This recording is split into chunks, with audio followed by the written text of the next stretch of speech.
Hai, nama saya Muhammad Denia Hazim bin Hisham. Cita-cita saya ingin menjadi seorang videografer yang sangat berkualiti.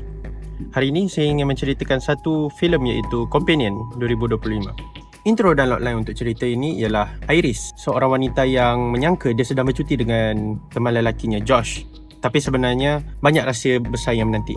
Plot dan watak untuk cerita ini ialah Iris sebenarnya adalah android hyper-realistik yang dibeli dan digodam oleh Josh untuk menjadi pasangan sempurna yang patuh dan sentiasa menurut perintah. Apabila Iris mula menyedari identiti asalnya, bermulalah perjuangan berdarah demi menuntut kebebasannya. Gaya pengarahan dan keunikan untuk cerita ini ialah Drew Hancock ini sangat bijak membalikkan kiasan thriller AI. Filem ini menggabungkan drama hubungan toksik, sati gelap dan aksi balas dendam yang penuh darah. Watak Josh bukanlah lelaki baik yang seperti yang disangka, tetapi raksasa sebenar dalam cerita ini. Ini adalah satu karya yang sangat menghiburkan dan padat dengan mesej autonomi diri. Skor saya untuk cerita ini adalah 4 daripada 5. Jangan lupa tonton.